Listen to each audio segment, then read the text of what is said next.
हमारे मन में गंदे विचार क्यों आते हैं? हम नहीं चाहते, पर फिर भी हमारे मन में गंदे विचार आते रहते हैं। लेकिन क्यों? मन ही हमारा सबसे बड़ा दोस्त और मन ही हमारा सबसे बड़ा शत्रु है। जब हम अपने मन के हिसाब से चलते हैं तो मन हमें भटका देता है, और जब हम मन को संतुलित कर लेते हैं तो हम अपनी जिंदगी में सब कुछ पा लेते हैं। हम अपने मन में आने वाले गंदे विचारों को रोकने की कोशिश करते हैं, पर जितना हम रोकते हैं उतने ही यह विचार हमारे मन में प्रवेश करते जाते हैं।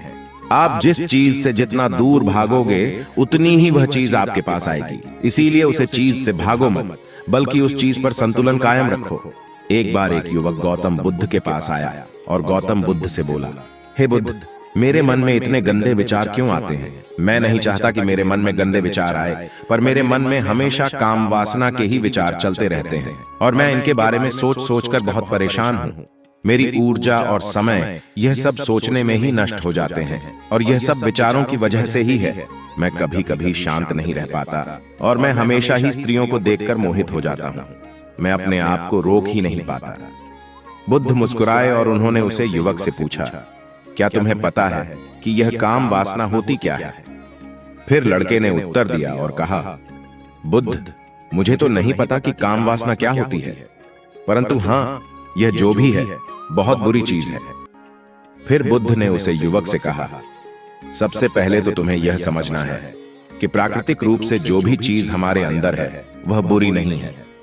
हमारे जीवन में उसकी कुछ ना कुछ जरूरत होती है। वासना कोई बुरी बात नहीं है। यह हमारे मन की एक भावना है जो हमें किसी न किसी चीज की कमी का एहसास करवाती है, और फिर हम उस चीज को पाने के लिए उस चीज की ओर आकर्षित हो जाते हैं। जैसे कि अगर तुम्हारे पास धन की कमी है तो तुम में धन पाने की वासना उत्पन्न हो जाएगी। इसका मतलब यह नहीं कि वासना बुरी है, बल्कि यह तो हमारे मन के एक प्रकार की जरूरत का एहसास दिलाती है, और जब यह शारीरिक हो तो हम इसे काम वासना कह देते हैं।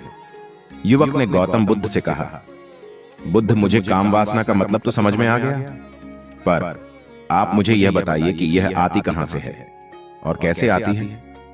गौतम बुद्ध ने कहा, काम वासना कहीं से आती नहीं है, यह तो हमारे अंदर ही होती है, और इसका होना तो जरूरी भी है, तभी तो मानव जाति का विस्तार होगा। युवक ने कहा कि जब यह हमारे अंदर ही है और जरूरी भी है, तो फिर लोग इसे गलत क्यों बताते हैं? बुद्ध ने कहा, यही समस्या है।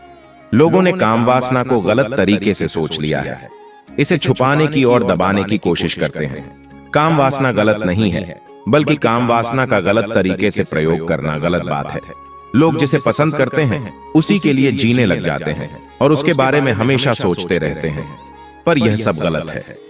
बुद्ध ने युवक से कहा कि क्या तुम्हें पता है कि जानवरों में भी काम वासना होती है?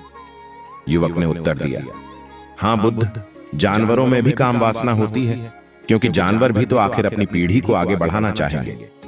बुद्ध ने कहा, तो फिर हम जानवरों की काम वासना को क्यों गलत नहीं कहते? युवक ने कहा, मुझे नहीं पता, महात्मा आप ही मुझे बताइए। गौतम बुद्ध ने कहा, जानवर अपनी काम वासना का प्रयोग आनंद प्राप्ति के लिए नहीं करते, वह तो सिर्फ संतान उत्पन्न करने के लिए काम वासना का उपयोग करते हैं। जानवरों को प्रकृति ने इतनी समझ नहीं दी कि वह काम वासना को अपने सुख का आधार बना सके, जबकि मनुष्य अपनी समझ के बलबूते पर प्रकृति में पाए जाने वाली प्रत्येक वस्तु को अपने सुख के लिए उपयोग करता है। हम इंसानों ने ही काम वासना को अपने सुख का साधन बना लिया है, जबकि प्रकृति ने तो हमें अपने वंश को आगे बढ़ाने के लिए दिया था, लेकिन इंसानों ने इसे अपने जीवन का परम लक्ष्य बना लिया है, और इस तरह से काम वासना का बेलगाम हो जाना गलत है। युवक ने बुद्ध से पूछा, महात्मा जी, यह काम वासना हम पर हावी क्यों होती है? क्यों यह बेलगाम हो जाती है? तब गौतम बुद्ध ने कहा, सुनो, अब मैं जो तुम्हें बताऊंगा उसे ध्यान पूर्वक सुनना। काम वासना का सारा खेल तुम्हें समझ में आ जाएगा। तुम्हें तुम्हारे सारे सवालों के जवाब मिल जाएंगे, बस तुम्हें ध्यान से सुनकर समझना है। फिर गौतम बुद्ध युवक को बताना शुरू करते हैं। एक बार की बात है, एक आश्रम में उनके गुरु और शिष्य रहते थे। शिष्य रोजाना आश्रम के बाहर स्थित गांव में भिक्षा लेने के लिए जाता था। शिष्य जो गांव में भिक्षा लेने जाता था, उसके रास्ते में एक नदी पड़ती थी, जिससे वह रोज भिक्षा लेने जाता था। एक दिन उसने देखा कि एक लड़का एक पेड़ के पीछे छुपा है। उसने लड़के के पास जाकर पूछा कि भाई, तुम इस पेड़ के पीछे छुपकर क्या देख रहे हो? तब लड़के ने कहा, अरे तुझे नहीं दिख रहा है क्या कि मैं क्या देख रहा हूं? तब शिष्य ने नदी की तरफ देखा तो वहां पर कुछ लड़कियां पानी भर रही थी। लड़कियां 15-16 साल की होगी। तब शिष्य ने लड़के से कहा, अरे भाई, वहां पर तो लड़कियां पानी भर रही हैं, इसमें छिपकर देखने वाली क्या बात है?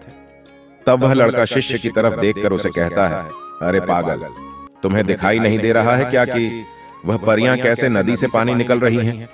जरा उनकी अदाओं को देखो, उनके कोमल शरीर को देखो, उनकी पतली कमर मटके को उठाते समय कैसे बल खाती है, और उनके बाल उनकी कमर पर कैसे लहरा रहे हैं, मानो की सुंदरता बिखरी पड़ी हो। शिष्य ने फिर नदी की तरफ देखा। इस बार वह देखता ही चला गया। अभी तक तो उसे कुछ भी नजर नहीं आ रहा था और वह बिल्कुल निर्भय था। उसे किसी भी बात का कोई डर नहीं था। लेकिन अब वह छुपने लगा और उन लड़कियों को देखने लगा जैसे उसने कोई अपराध कर दिया हो। और जब वह छुपकर उन लड़कियों को देख रहा था तभी वह अंदर से कांप गया और उसने कहा कि यह मैं क्या कर रहा हूं? मैं जो भी कर रहा हूं वह सही नहीं है। मुझे यहां से चले जाना चाहिए। और फिर वह जल्दी से वहां से चला जाता है। फिर वह आश्रम पहुंच जाता है। आश्रम जाकर वह अपने कार्यों में लग गया। लेकिन जो अभी वह देखकर आया था वही उसके सामने बार बार आ रहा था। उसके मन में वही दृश्य चल रहा था। उसका मन वही सब कुछ देखने के लिए ललचा रहा था। उसका किसी भी काम में मन नहीं लग रहा था। सुबह होते ही वह रोज की तरह भिक्षा के लिए आश्रम से जल्दी निकल जाता और नदी के पास वाले पेड़ के पास जाता, जहां वह लड़का पहले से मौजूद रहता था। उसके साथ मिलकर लड़कियों को छुपकर देखा करता था। अब वह रोज ऐसा करने लगा। उसका मन अब किसी भी काम में नहीं लगता था।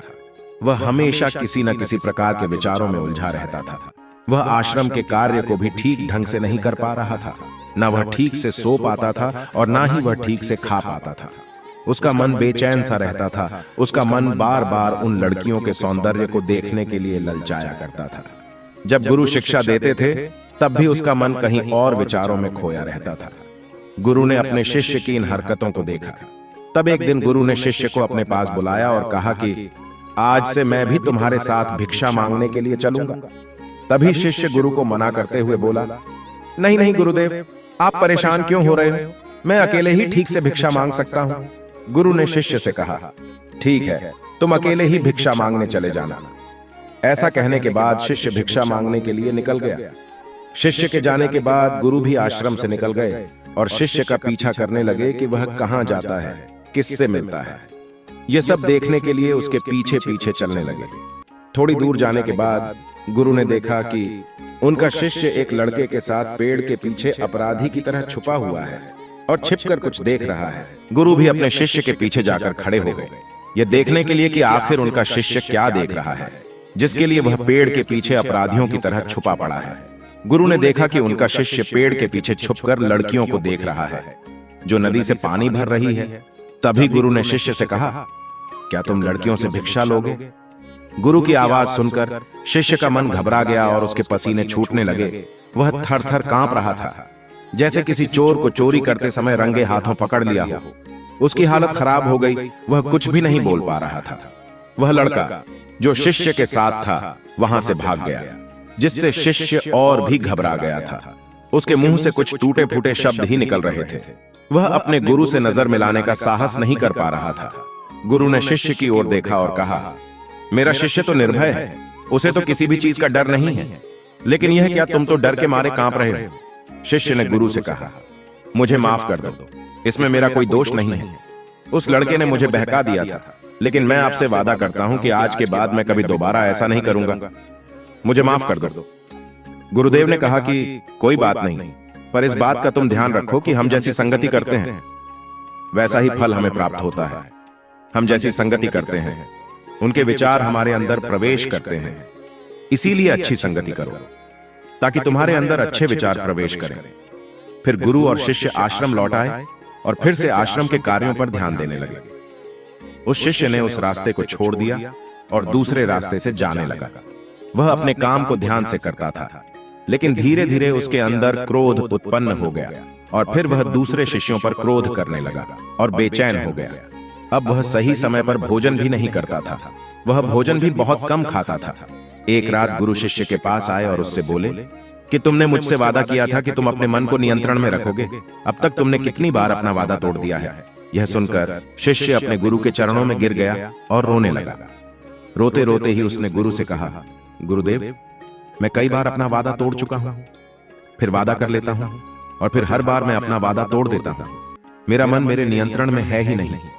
मैं बहुत कोशिश करता हूं कि मैं अपने मन से सारे बुरे विचारों को निकाल दूं, लेकिन मैं चाहकर भी ऐसा नहीं कर पा रहा हूं। फिर गुरु ने शिष्य से कहा, चलो मेरे साथ। गुरु शिष्य को आश्रम के बगीचे में लेकर गए और शिष्य से कहा, देखो, यहाँ पर कुछ नालियां बनी हुई हैं, जिससे नदी का पानी इन पौधों तक आ रहा है और यह पानी निरंतर भाव से बह रहा है। क्या तुम इस पानी के बहाव को रोक सकते हो? तब शिष्य ने कहा, हाँ गुरुदेव, मैं इस बहाव को रोक सकता हूं। फिर शिष्य ने मिट्टी उठाकर उस नाली के छोर पर डाल दी। वह थोड़ी देर के लिए रुक गया और फिर थोड़ी देर बाद उसे रेत के ऊपर से पानी आ गया। गुरु ने शिष्य से कहा, अरे यह क्या, यह पानी तो रुका ही नहीं। फिर से उसने कुछ कंकड़ पत्थर उठाकर नाली में डाल दिया और फिर थोड़ी देर के लिए पानी रुक गया, लेकिन थोड़ी देर बाद ही उन कंकड़ पत्थर के ऊपर से पानी आने लगा। गुरु ने कहा, शिष्य, ये क्या हुआ? पानी तो फिर से आ गया। तुम तो बोल रहे थे कि तुम इसे रोक दोगे। क्या हम किसी चीज को पूरी तरह से रोक सकते हैं? तब शिष्य ने कहा, कोई बात नहीं गुरुदेव, मैं इस पानी को तो आपको रोक कर ही दिखाऊंगा। फिर उसने एक बड़ा सा पत्थर लेकर उसे नाली पर डाल दिया और फिर पानी रुक गया। तब शिष्य ने गुरु से कहा कि देखा गुरुदेव, मैंने कहा था ना कि पानी को तो मैं रोक ही दूंगा। मैंने पानी को रोक कर दिखाया। आपकी बात मैंने पूरी कर दी। गुरु मुस्कुराए और बोले, अच्छा जरा ध्यान से देखो, पानी रुक गया है। क्या वह तो पीछे की नाली तोड़कर बाहर आ गया और अगल बगल से बह रहा है, और ध्यान से देखो, इस पत्थर के आगे भी आ गया और यह पानी अपना रास्ता बदलकर फिर से आगे की तरफ बह जाएगा। फिर थोड़ी देर बाद ऐसा ही हुआ। फिर गुरु ने शिष्य को समझाया, तुम्हारे साथ भी तो ऐसा ही चल रहा है। तुम बार बार प्रयास कर रहे हो, बड़े से बड़ा प्रयास कर रहे हो, पर हर बार तुम्हारा प्रयास टूट रहा है और यह हमेशा टूटता ही रहेगा। यह पत्थर तुम्हारा प्रयास है और यह पानी तुम्हारे विचार। तुम कितना भी बड़ा पत्थर रख लो, लेकिन पानी तो अपना रास्ता बनाकर ही रहेगा। यह देखकर शिष्य ने पूछा कि गुरुदेव, क्या कोई तरीका नहीं है जिससे मैं इन गंदे विचारों से बाहर निकाल सकूं? गुरु ने कहा, एक तरीका है। यह पानी जिस नदी से आ रहा है, तुम वहां से इस नाली का रास्ता ही बदल सकते हो। गुरु शिष्य को एक नदी के पास लेकर गए जहां से उस बगीचे में पानी आ रहा था। गुरु ने कहा, और कुछ पेड़ पौधे ऐसे भी हैं जिनको रोज पानी की आवश्यकता है, वह तो मुरझाकर मर ही जाएंगे, पानी तो हमें खोलना ही होगा। शिष्य ने गुरु की बात सुनकर पानी का रास्ता खोल दिया। तब गुरु ने पूछा कि अगर हम इस नदी के पूरे पानी को बगीचे की तरफ मोड़ दे तो क्या होगा? शिष्य ने उत्तर दिया, गुरुदेव, वहां पर जितने भी पेड़ पौधे हैं वह सब गलकर नष्ट हो जाएंगे और वहां पर कुछ भी नहीं बचेगा। गुरु मुस्कुराए और बोले, तुम इस बात को समझो, हमें किसी भी चीज को रोकना नहीं है, बस हमेशा संतुलन बनाए रखना है। कम पानी से भी पौधे नष्ट होते हैं और ज्यादा पानी से भी पौधे नष्ट होते हैं। हमारा जीवन संतुलन से ही चलता है। गुरु ने शिष्य से कहा, अगर मैं तुमसे कहूं कि तुम आम के बारे में मत सोचो, तो तुम्हारे मन में सबसे पहले किसका चित्र आएगा? तब शिष्य ने कहा कि गुरुदेव, आम का ही आएगा। गुरु ने कहा कि जब हम गंदे विचारों को जबरदस्ती रोकने का प्रयास करते हैं तो वह और भी मजबूती से हमारे अंदर प्रवेश करते हैं, इसीलिए हमें उन्हें कभी भी दबाने की कोशिश नहीं करनी चाहिए। फिर गुरु ने शिष्य को कहा, हमारे मन में गंदे विचार बुरे लोगों की संगति करने की वजह से भी आते हैं। कभी कभी कामुकता हमारे अंदर होती नहीं है, लेकिन कुछ अश्लील लोगों के साथ रहने की वजह से यह हमारे अंदर हावी हो जाती है। फिर शिष्य ने कहा, गुरुदेव, आप सही कह रहे हैं, मैं अपने मार्ग से भटक गया था। फिर वह शिष्य उस रात बहुत ही चैन की नींद सोया। सुबह अपने कार्यों को पूरे मन से किया और फिर सुबह वह भिक्षा लेने के लिए उसी रास्ते से गया जहां वह लड़का आज भी पेड़ के पीछे छुपकर उन लड़कियों को देख रहा था। वह शिष्य उस नदी पर गया जहां वह लड़कियां पानी भर रही थीं। उसने उन लड़कियों से पानी मांगा और उन लड़कियों में से एक लड़की ने उसे पानी पिलाया। उसने शिष्य के चरण छुए। शिष्य ने उसे आशीर्वाद दिया कि तुम्हारा कल्याण हो, जिससे कि मानसिकता सकारात्मक ऊर्जा से भर जाए। उसके चेहरे पर मुस्कान आ गई थी, जैसे कि उसे कुछ खोया हुआ वापस मिल गया हो। वह वापस अपने रास्ते से जाने लगा। तभी पीछे से वह लड़का आ गया जो कि पेड़ के पीछे छुपा हुआ था। वह शिष्य के पास आया और बोला, क्या बात है, आज तो तुमने नजदीक से दर्शन कर लिए, तुम तो मुझसे भी आगे निकले। तब शिष्य ने कहा, हम हमेशा दूसरों के दर्शन करने में ही व्यस्त रहते हैं, अपने दर्शन कर ही नहीं पाते हैं। तुम कब तक इस पेड़ के पीछे छुपते रहोगे? किसी को पसंद कर लो और उसे बोल दो। अगर वह भी तुम्हें पसंद करती है तो शादी कर लो, लेकिन उससे पहले तुम कुछ बन जाओ। अपने आप को पहचान लो। ऐसे ही अपना समय बर्बाद मत करो। फिर वह लड़का रोज उस शिष्य से मिलने लगा और उसने लड़के को नदी पर न जाने के लिए प्रेरित किया।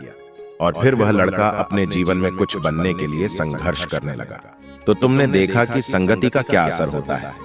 अपनी संगति बदलो, अपने विचार बदलो। गुरु ने शिष्य से पूछा, क्या तुम्हें अपने सभी सवालों का उत्तर मिल गया? तब शिष्य ने कहा, हाँ महात्मा जी, आपका धन्यवाद।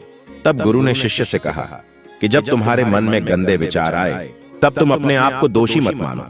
यह शरीर है और यह सब इसने हजारों वर्षों से सीखा है। यह केवल तुम्हारे सोच लेने से या फिर शपथ लेने से टूटने वाला है, ऐसा नहीं है। लेकिन तुम्हारे पास वह शक्ति है, वह जो ऊर्जा है जिसका तुम्हें संतुलित उपयोग करना है। तुम एक जीवित ऊर्जा हो जो कि कुछ भी अनुभव करने के लिए स्वतंत्र है। इसीलिए तुम अपने आप को पहचानो। इस कहानी से हमें यह सीख मिलती है कि हमारे विचारों का महत्व कितना अधिक होता है।